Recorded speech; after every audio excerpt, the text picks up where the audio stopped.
ஆத்தான்னு கதறாங்க ரெண்டு பேரும். அவங்க கேமரா, அவங்களுடைய அந்த லைஃப்ல இருந்து எல்லாமே உடஞ்சிச்சு. என்னுடைய டோன் எல்லாத்தையும் உடச்சு தந்துட்டாங்க.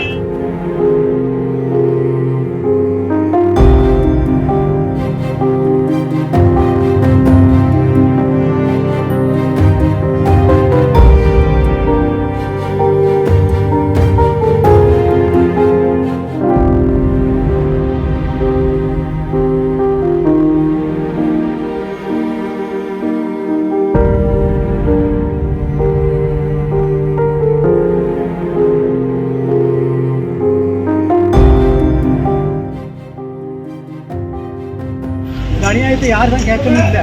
பெரிய அட்டூழியம், கிட்டத்தட்ட 50-60 பேர் வந்தாங்க. வந்து மிருகத்தரமா அடிச்சாங்க. அட்டினா அட்டி, ஒவ்வொரு அட்டியும் உயிர் தப்பிச்சது பெரிய விஷயம். கட்டில உங்களுக்கு கீழே போட்டு நறுக்கு இருந்துச்சாங்க. கட்டில அம்மா ஆத்தான்னு கதறாங்க ரெண்டு பேரும். அவங்க கேமரா, அவங்களுடைய அந்த லைஃப்ல இருந்து எல்லாமே உடஞ்சிச்சு. என்னுடைய டோன் எல்லாத்தையும் உடச்சு தந்துட்டாங்க. ஒரு அட்வொகேட்டுக்கு ஒரு மரியாதை.